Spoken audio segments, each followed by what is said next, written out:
നമസ്കാരം, യമുനാസ് ഫിസിക്സിലേക്ക് സ്വാഗതം. ഇവിടെ നമ്മൾ എന്താണ് കാർനോട്ട് എൻജിൻ എന്ന് നോക്കാം. ഹീറ്റ് എൻജിൻ എന്താണെന്ന് നമ്മൾ കഴിഞ്ഞ വീഡിയോയിലൊക്കെ കണ്ടിരുന്നു. ഇതൊരു ഹീറ്റ് എൻജിൻ തന്നെയാണ്. ഇതൊരു റിവേഴ്സിബിൾ ഹീറ്റ് എൻജിനാണ്. ഇപ്പോൾ റിവേഴ്സിബിൾ എന്നുള്ള വാക്ക് നമ്മൾ പരിചയപ്പെട്ടു, ഹീറ്റ് എൻജിൻ എന്നുള്ള വാക്ക് നമ്മൾ പരിചയപ്പെട്ടു. ഹീറ്റ് എൻജിൻ പ്രവർത്തിക്കണമെങ്കിൽ നമുക്കറിയാം 2 ടെമ്പറേച്ചേഴ്സ് വേണം. സോഴ്സ്, സിങ്ക്, 2 ടെമ്പറേച്ചേഴ്സ് വേണം. അതെന്താണ് അതിൻ്റെ ആവശ്യകത എന്നുള്ളതൊക്കെ സെക്കൻഡ് ലോയിൽ നമ്മൾ കണ്ടു. ഇതിനു മുമ്പ് ഒരുപാട് വീഡിയോസ് ഇതുമായിട്ട് ബന്ധപ്പെട്ട് നമ്മൾ ചെയ്തിട്ടുണ്ട്. ആ വീഡിയോസ് കാണണം, എങ്കിൽ മാത്രമേ ഇത് മനസ്സിലാവുകയുള്ളൂ. ഇത് ഈ ലെസൻ്റെ ഒരു ഹാർട്ടാണ് ഈ വാക്കെന്ന് പറയുന്നത്. കാർനോട്ട് എൻജിൻ എന്ന് പറയുന്നത് ഈ ലെസൻ്റെ ഏറ്റവും പ്രധാനപ്പെട്ട ഒരു പദം തന്നെയാണ്. എന്താണ് നമുക്ക് നോക്കാം. ദ വർക്കിംഗ് സബ്സ്റ്റൻസ് അല്ലെങ്കിൽ ideal gas is subject to a cyclic operation. എന്താണ് സൈക്ലിക് പ്രോസസ്സ് എന്ന് നമ്മൾ കണ്ടിരുന്നു. Consisting of 2 isothermal 2 adiabatic process. Thermodynamic process എന്നൊരു വീഡിയോ നമ്മൾ ചെയ്തു. അത് പരമപ്രധാനമായിട്ടുള്ളൊരു വീഡിയോ ആണ്. അതിൽ എന്താണ് ഐസോതെർമൽ, എന്താണ് അഡിയബാറ്റിക് എന്നുള്ള കാര്യങ്ങൾ നമ്മൾ പറയുന്നുണ്ട്. അത് നോക്കിയാലേ നമുക്ക് ഇതിൽ തുടർന്ന് മനസ്സിലാക്കാൻ പറ്റുള്ളൂ. Such a cycle is known as Carnot cycle. അപ്പോൾ കാർനോട്ട് എൻജിൻ, കാർനോട്ട് സൈക്കിൾ 2 പദങ്ങളാണ്. Carnot engine is a heat engine working between 2 temperatures T1 and T2, source and sink. Carnot cycle is a cycle operating of 2 isothermal 2 adiabatic process. അപ്പോൾ ഈ 2 വാക്കും കിട്ടിയല്ലോ. ഇനി ഓരോന്നായിട്ട് നമുക്ക് നോക്കാം. ദ റിക്വയർമെൻറ്റ്സ് ഏതൊക്കെയാണ്? Source, sink, working substance, insulating stand. Heat എൻജിനാണെന്ന് ഞാൻ ആദ്യമേ പറഞ്ഞു. കാർനോട്ട് എൻജിൻ ഒരു ഹീറ്റ് എൻജിനാണ്. ഒരു ഹീറ്റ് എൻജിൻ പ്രവർത്തിക്കാൻ ഈ 4 എണ്ണം വേണം. അതുപോലെ തന്നെ കാർനോട്ട് എൻജിനും ഇവർ 4 വേണം. ഇനി അതിൻ്റെ പ്രവർത്തനമാണ് വ്യക്തമാക്കുന്നത്. പ്രവർത്തനം എന്ന് പറഞ്ഞാൽ ഇത് സോഴ്സ്, ഇത് ഇൻസുലേറ്റിംഗ് സ്റ്റാൻഡ്, ഇത് സിങ്ക്. ഇപ്പം ഈ 3 സ്ഥലങ്ങളിലും ഈ വർക്കിംഗ് സബ്സ്റ്റൻസ് 4 സാധനങ്ങൾ ആരൊക്കെയാണ്? Source, sink, working substance, insulating stand. ഇതിൻ്റെ പേര് ഐഡിയൽ ഗ്യാസ്. ഒരു പാത്രത്തിനകത്ത് ഐഡിയൽ ഗ്യാസ് എടുത്തിരിക്കുകയാണ്. ഇതാണ് working substance. Source higher temperature, insulator എന്ന് പറഞ്ഞ ടെമ്പറേച്ചർ ഇല്ല. Sink lower temperature. അപ്പോൾ higher temperature T1, lower temperature T2, insulating stand. ഇനി ഫസ്റ്റ് സ്റ്റെപ്പ് 4 സ്റ്റെപ്പായിട്ടാണെന്ന് പറഞ്ഞു. ഇവിടെ 2 ഐസോതെർമലും 2 അഡിയബാറ്റിക് പ്രോസസ്സുമായിട്ടുള്ള 4 സ്റ്റെപ്പാണ് കാർനോട്ട് സൈക്കിൾ. സ്റ്റെപ്പ് 1 എന്താണെന്ന് നോക്കാം. 1 to 2 ഐസോതെർമൽ എക്സ്പാൻഷൻ. ഐസോതെർമൽ എന്ന് പറഞ്ഞാൽ ടെമ്പറേച്ചർ വ്യതിയാനം വേണ്ട, സെയിം ടെമ്പറേച്ചർ നിലനിർത്തിക്കൊണ്ട് സാവധാനം എക്സ്പാൻഡ് ചെയ്യുക. ആരാണ് എക്സ്പാൻഡ് ചെയ്യേണ്ട ആള്? Working substance. ആരാ വർക്കിംഗ് സബ്സ്റ്റൻസ്? ഈ കണ്ടെയ്നറിലുള്ള ഐഡിയൽ ഗ്യാസ്. അപ്പോൾ എന്താണ് step 1? Isothermal expansion of the gas from P1 V1 T1. Expansion തുടങ്ങുമ്പോൾ ഗ്യാസിൻ്റെ അവസ്ഥ pressure P1, volume V1, temperature T1 to P2 V2 T1. പ്രഷറും വോളിയവും മാറിക്കോട്ടെ, ടെമ്പറേച്ചർ മാറണ്ട. അതുകൊണ്ടാണല്ലോ അതിനെ ഐസോതെർമൽ എക്സ്പാൻഷൻ എന്ന് പറയുക. അപ്പോൾ അതിൻ്റെ വർക്ക് ഡൺ നമ്മൾ പഠിച്ചു വെച്ചു. നമുക്കറിയാം തെർമോഡൈനാമിക് പ്രോസസ്സ് എന്നുള്ളിടത്ത് വിശദമായി നമ്മൾ ഈ വർക്ക് ഡൺ കണ്ടുപിടിക്കുന്നുണ്ട്. ആ ഇക്വേഷൻ പഠിച്ചു വെച്ചോളാം.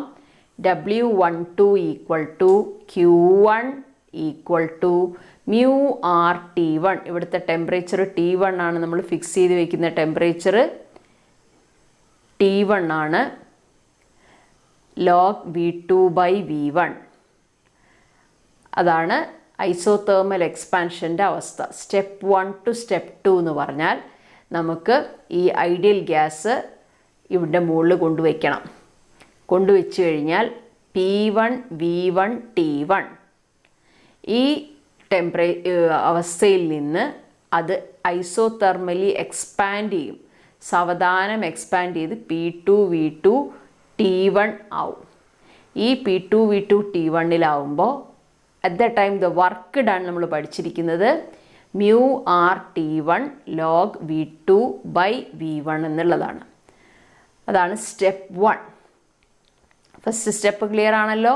നമുക്ക് ആ വർക്കിൻ്റെ വാല്യൂ അറിയണം. ഞാൻ പറഞ്ഞു ഐസോതെർമൽ പ്രോസസ്സ്, അഡിയബാറ്റിക് പ്രോസസ്സ് എന്നുള്ള തെർമോഡൈനാമിക് പ്രോസസ്സിൽ നമ്മൾ ഈ വർക്ക് ഡണ്ട എക്സ്പ്രഷനൊക്കെ പഠിക്കുന്നുണ്ട്. അത് ഓർമ്മ വേണം. P1V1 T1 to P2V2 T1. കാരണം T1 മാറണ്ട. Processes isothermal. നമ്മൾ പറഞ്ഞു ഐസോതെർമൽ എക്സ്പാൻഷനാണ് സ്റ്റെപ്പ് 1. അടുത്തത് സ്റ്റെപ്പ് 2 ആണ്. സ്റ്റെപ്പ് 2 എന്ന് പറയുന്നത് അഡിയബാറ്റിക് എക്സ്പാൻഷൻ. എന്താണ് സ്റ്റെപ്പ് 2? അഡിയബാറ്റിക് എക്സ്പാൻഷനാണ്. അഡിയബാറ്റിക് എക്സ്പാൻഷൻ എന്ന് പറഞ്ഞാൽ എന്താണ്? അഡിയബാറ്റിക് എക്സ്പാൻഷൻ എന്ന് പറഞ്ഞാൽ P2V2 T1 ഗ്യാസ്, ഇതാണ് സെക്കൻഡ് പൊസിഷൻ. ഇത് ഫസ്റ്റ് സ്റ്റെപ്പ്, ഇത് സെക്കൻഡ് സ്റ്റെപ്പ്. സെക്കൻഡ് സ്റ്റെപ്പിൽ നിന്ന് തേർഡ് സ്റ്റെപ്പിലേക്ക് വരികയാണ് അഡിയബാറ്റിക് എക്സ്പാൻഷൻ വഴി. അപ്പോൾ P2V2 T1 നമ്മൾ വീണ്ടും അഡിയബാറ്റിക്കലി എക്സ്പാൻഡ് ചെയ്തു. അതിനെ എടുത്തുകൊണ്ട് ഇൻസുലേറ്ററിൻ്റെ മുകളിൽ വെച്ചു. ഇൻസുലേറ്ററിൻ്റെ മുകളിൽ വെച്ചപ്പം ആ പിസ്റ്റൺ വീണ്ടും സ്വയം എക്സ്പാൻഡ് ചെയ്യാണ്. കാരണം ഇവിടെ നിന്ന് ഹീറ്റ് എടുക്കാൻ പറ്റില്ല, ഇത് ഇൻസുലേറ്ററാണ്. അപ്പോൾ ഇവിടെ ഹീറ്റ് കൊടുക്കാനും വാങ്ങാനും ഒന്നും പറ്റില്ല, വെറുതെ ഇവിടെ വെച്ചിരിക്കുകയാണ്. അവിടെ ഇരുന്നപ്പോൾ അത് വീണ്ടും എക്സ്പാൻഡ് ചെയ്തപ്പോൾ ആദ്യം ഇവിടെ ഇരുന്ന് ഹീറ്റ് സോഴ്സ് T1 ടെമ്പറേച്ചറിലേക്ക് ഇതിൻ്റെ ഹീറ്റ് റെഡിയാക്കി. ഒരുപോലെ സോഴ്സിന് എത്ര ടെമ്പറേച്ചർ ഉണ്ടോ ആ ടെമ്പറേച്ചറാണ് ഇതിന് കിട്ടിയിരുന്നത്. ആ T1 ടെമ്പറേച്ചറോട് കൂടിയ വർക്കിംഗ് സബ്സ്റ്റൻസ് ഇൻസുലേറ്ററിൻ്റെ മുകളിൽ വന്നു. അപ്പോൾ അവിടെ നിന്ന് ഹീറ്റ് എടുക്കാനും കൊടുക്കാനും ഒന്നുമില്ല, അത് സ്വന്തം അവിടെ ഇരുന്ന് എക്സ്പാൻഡ് ചെയ്ത് അതിൻ്റെ ടെമ്പറേച്ചർ കുറഞ്ഞു. എക്സ്പാൻഡ് ചെയ്യുമ്പോൾ നമുക്കറിയാം കൂളിംഗ് ആണ് നടക്കുക. അപ്പോൾ T1 ഇവിടെ നിന്ന് കിട്ടിയ ടെമ്പറേച്ചർ ഇൻസുലേറ്ററിൻ്റെ മുകളിൽ എത്തുമ്പോഴേക്കും അതിൻ്റെ ടെമ്പറേച്ചർ കുറഞ്ഞു. എത്ര കുറഞ്ഞു നമുക്കറിയില്ല. നമ്മൾ അതിൻ്റെ T2 സിങ്കിൻ്റെ ടെമ്പറേച്ചർ എത്രയാണോ അത്രയും അത് കുറയണം.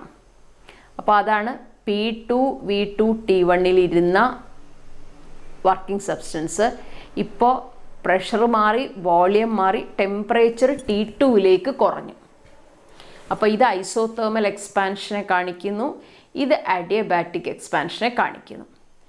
പോയിന്റ് 1, 2, 3 കിട്ടിയല്ലോ.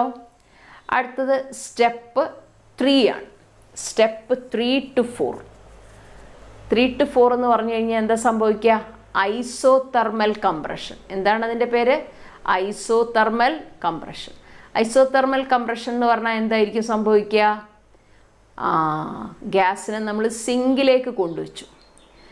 ഇപ്പം നമുക്ക് എന്താണെന്ന് ചോദിച്ചു കഴിഞ്ഞാൽ ഇവർ രണ്ടും ഒരേ ടെമ്പറേച്ചർ ആവുന്നത് വരെ സാവധാനം ഈ പിസ്റ്റണെ കംപ്രസ് ചെയ്ത് കൊടുക്കുക. വളരെ സാവധാനം. അതായത് T1 ഇരുന്ന വർക്കിംഗ് സബ്സ്റ്റൻസ് T2 ടെമ്പറേച്ചറിലേക്ക് നമ്മൾ മാറ്റുകയാണ്. സിങ്കിൻ്റെ ടെമ്പറേച്ചർ T2 ആണ്. അതിനെയാണത് സിങ്കുമായിട്ട് ബന്ധിപ്പിച്ച് വെച്ചിരിക്കുന്നത്. അപ്പോൾ ഇവിടെയുള്ള എക്സ്ട്രാ അധികം ടെമ്പറേച്ചർ ലോവർ ടെമ്പറേച്ചറായ സിങ്കിന് കൊടുത്ത് ഇവർ രണ്ടുപേരും അങ്ങോട്ടും ഇങ്ങോട്ടും കൊടുത്തും വാങ്ങിയും ടെമ്പറേച്ചർ T2 ആക്കുകയാണ്. അപ്പോൾ അതാണ് ഈ ചിത്രം. P3V3 നിന്ന ആൾ കംപ്രസ്ഡായി ഐസോതെർമലി കംപ്രസ് ചെയ്ത് ടെമ്പറേച്ചർ മാറാതെ T2 ടെമ്പറേച്ചർ മാറാതെ സാവധാനം അതിനെ കംപ്രസ് ചെയ്ത് അതേ ടെമ്പറേച്ചർ നിലനിർത്തി.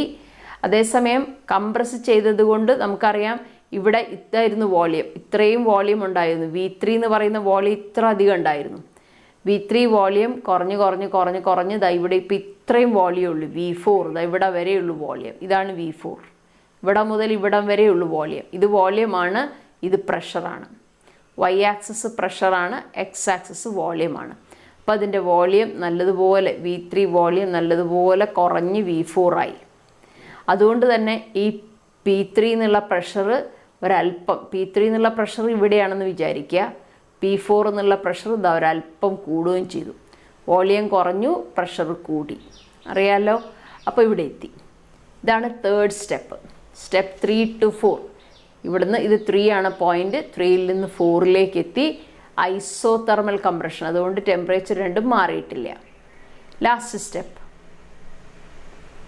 സ്റ്റെപ്പ് എന്ന് പറയുമ്പോൾ വീണ്ടും ഈ സിങ്കിനെ നമ്മൾ ഇൻസുലേറ്ററിൽ കൊണ്ടുവച്ചിട്ട് അമർത്തുകയാണ്. Adiabatic compression. അഡിയബാറ്റിക് എന്ന് പറഞ്ഞാൽ സഡൻ ആണ്. നമ്മൾ ഇതിനെ നന്നായിട്ട് പ്രസ് ചെയ്തു, പിസ്റ്റണിനെ നന്നായിട്ട് നമ്മൾ പ്രസ് ചെയ്തിട്ട് എന്ത് സംഭവിച്ചു? P4V4T2-ലിരുന്ന വർക്കിംഗ് സബ്സ്റ്റൻസ് സാവധാനം പൂർവ്വസ്ഥിതിയിലേക്ക് എത്തി. പൂർവ്വസ്ഥിതി എന്താ? P1V1T1. അപ്പോൾ ഇതിനെ നമ്മൾ പ്രസ് ചെയ്ത് ഇൻസുലേറ്റിംഗ് സ്റ്റാൻഡിന് ടെമ്പറേച്ചർ ഒന്നും കൊടുക്കാൻ കഴിയില്ല. പക്ഷേ ഇതിനെ കംപ്രസ് ചെയ്ത് T2-ൽ, ലോവർ ടെമ്പറേച്ചർ T2-ൽ കിടന്ന് സിങ്കിൻ്റെ ടെമ്പറേച്ചറിൽ കിടന്ന വർക്കിംഗ് സബ്സ്റ്റൻസ് തിരിച്ച് T1, അതായത് ആദ്യമുണ്ടായിരുന്ന ടെമ്പറേച്ചർ, സോഴ്സിൽ ഇരുന്നപ്പോൾ ഉണ്ടായിരുന്ന ടെമ്പറേച്ചർ എന്താണോ ആ സ്ഥിതിയിലേക്ക് മാറ്റപ്പെട്ടു. അപ്പോൾ ഇതൊരു സൈക്ലിക് പ്രോസസ്സാണ്. 4 step: isothermal expansion, adiabatic expansion, isothermal compression, adiabatic compression. ഈ 4 സ്റ്റെപ്പ് കഴിഞ്ഞപ്പോൾ അതിൻ്റെ പൂർവ്വസ്ഥിതിയിലേക്ക് തിരിച്ച് എത്തി. അപ്പോൾ 4 സ്റ്റെപ്പായിട്ടാണ് നമ്മുടെ കാർനോട്ട് എഞ്ചിൻ വർക്ക് ചെയ്യുന്നത്. Step 1 P1V1T1 to P2V2T1 isothermal expansion നമ്മൾ കണ്ടു. അടുത്തത് P2V2T1-ൽ നിന്ന് P3V3T2 അഡിയബാറ്റിക് എക്സ്പാൻഷൻ. അതാണ് 2 to 3 ഈ സ്റ്റെപ്പ്. അടുത്തത് 3 to 4 ആണ്.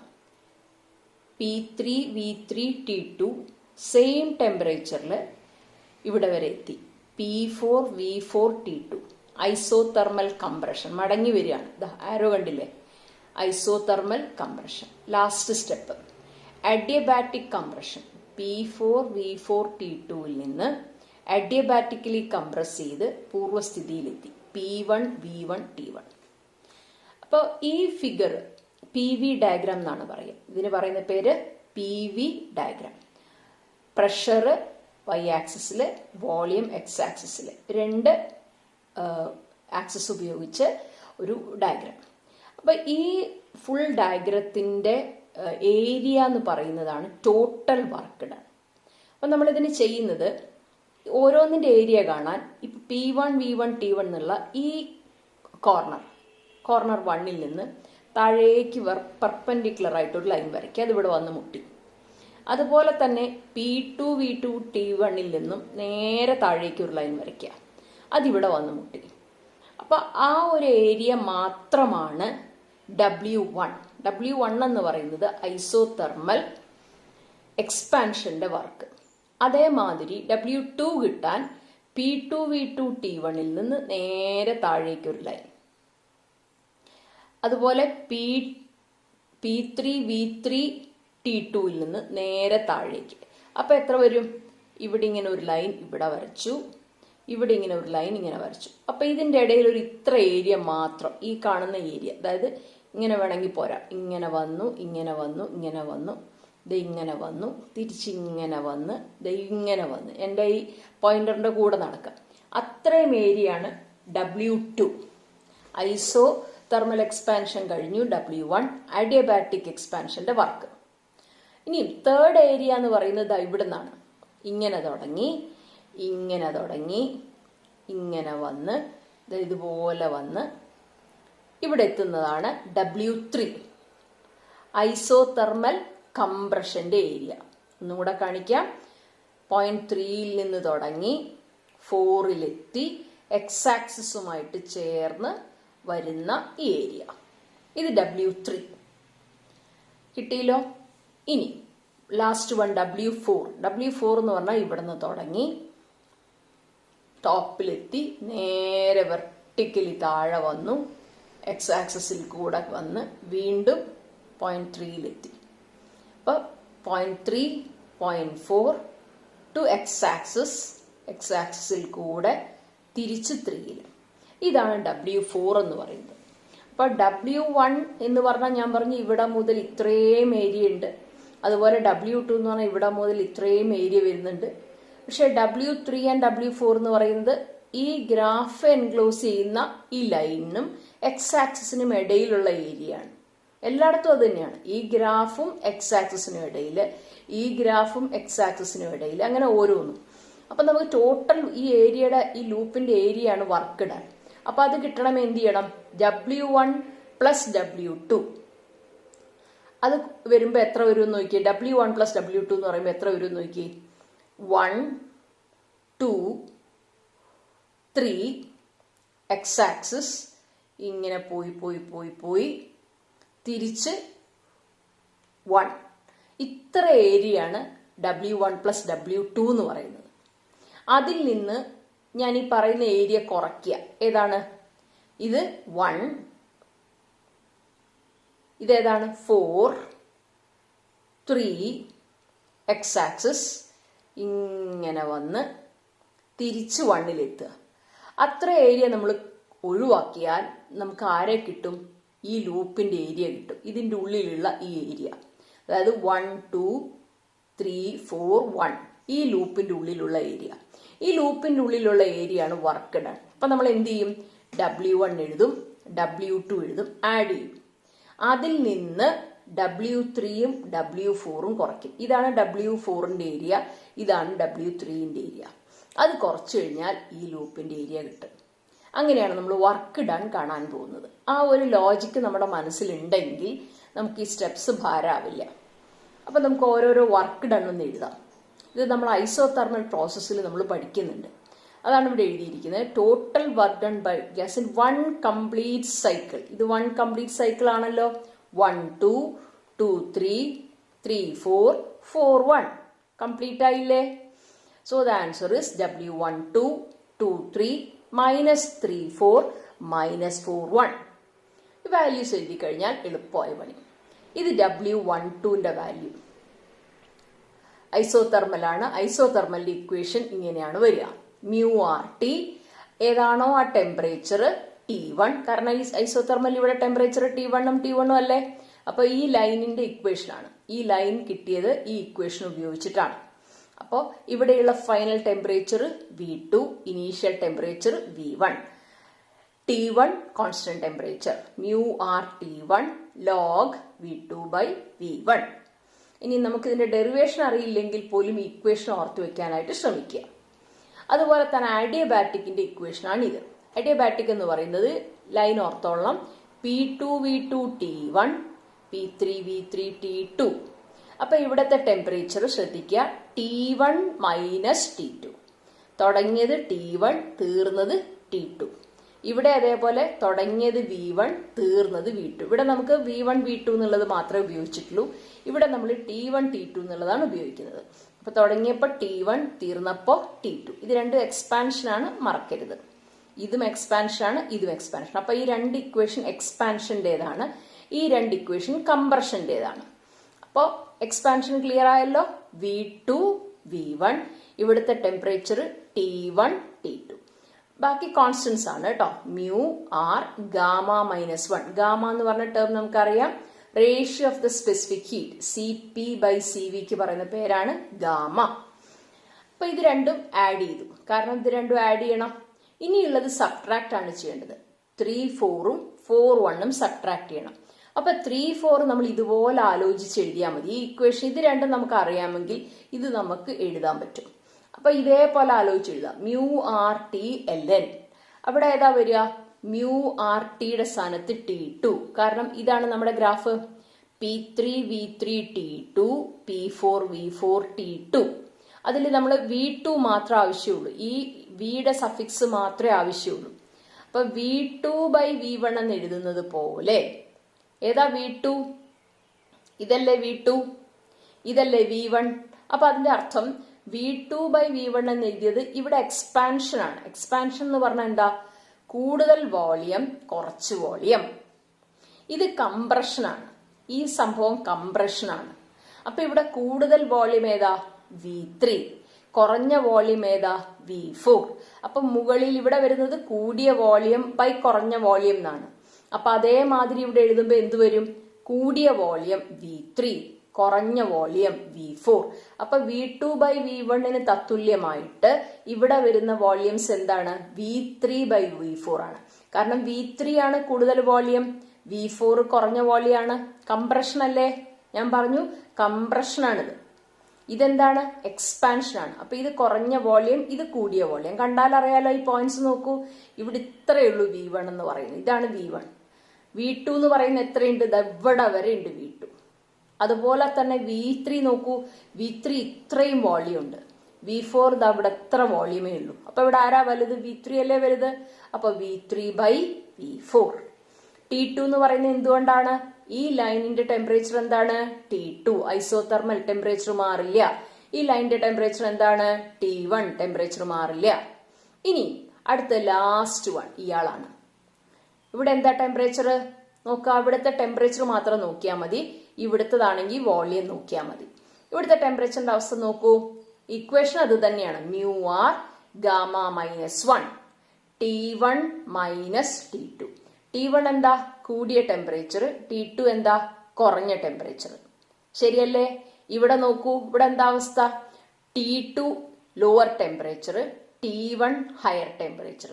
അപ്പൊ കൂടിയ ടെമ്പറേച്ചർ ആദ്യം എഴുതി T1 - T2. കാരണം ഇവിടെ ടെമ്പറേച്ചർ കുറവായിരുന്നില്ലേ? കംപ്രഷൻ ആണ്.